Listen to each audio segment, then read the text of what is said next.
പാലക്കാട് പൊൽപ്പുള്ളിയിൽ കാറിന് തീപിടിച്ച് പൊള്ളലേറ്റ് മരിച്ച സഹോദരങ്ങൾക്ക് കണ്ണീരോടെ വിട നൽകി നാട്. അട്ടപ്പാടി താവളത്തെ ഹോളി ട്രിനിറ്റി ദേവാലയ സെമിത്തേരിയിലായിരുന്നു ആൽഫ്രഡിന്റെയും എമിൽ മരിയയുടെയും സംസ്കാരം. ഇരുവരും പഠിച്ച പൊൽപ്പുള്ളി KVM UP സ്കൂളിലും ചിറ്റൂർ ഹോളി ഫാമിലി പള്ളിയിലും പൊതുദർശനത്തിന് വെച്ച മൃതദേഹത്തിൽ ആദരാഞ്ജലി അർപ്പിക്കാനെത്തിയത് നിരവധി പേരാണ്.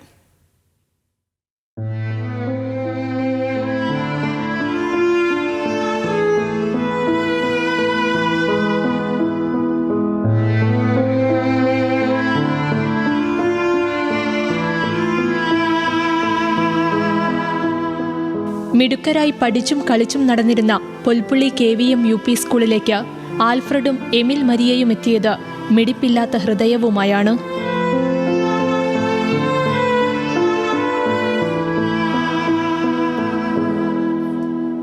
ഇരുവരുടെയും ഓർമ്മകളിൽ സ്കൂൾ മുറ്റം കണ്ണീർ കടലായി.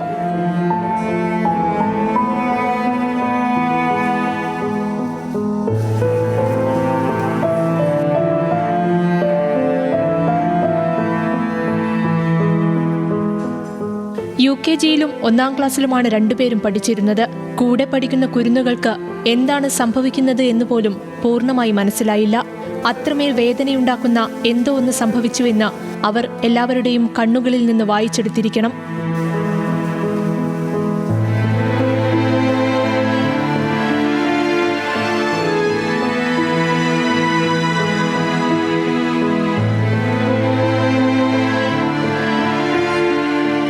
സ്കൂളിലെ പൊതുദർശനത്തിനു ശേഷം ചിറ്റൂർ ഹോളി ഫാമിലി പള്ളിയിലും മൃതദേഹങ്ങൾ എത്തിച്ചു.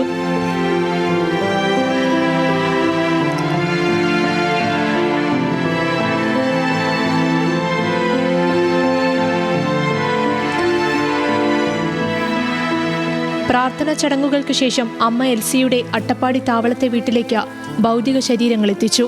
തുടർന്ന് താവളം ഹോളി ട്രിനിറ്റി ദേവാലയ സെമിത്തേരിയിലാണ് സംസ്കാര ചടങ്ങുകൾ നടന്നത്.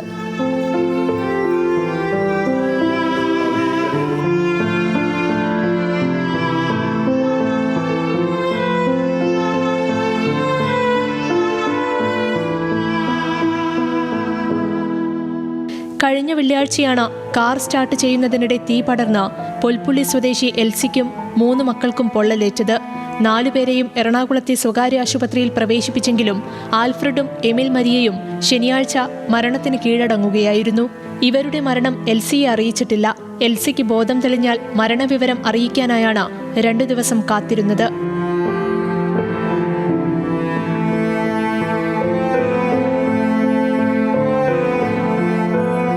ന്യൂസ് മലയാളം, പാലക്കാട്.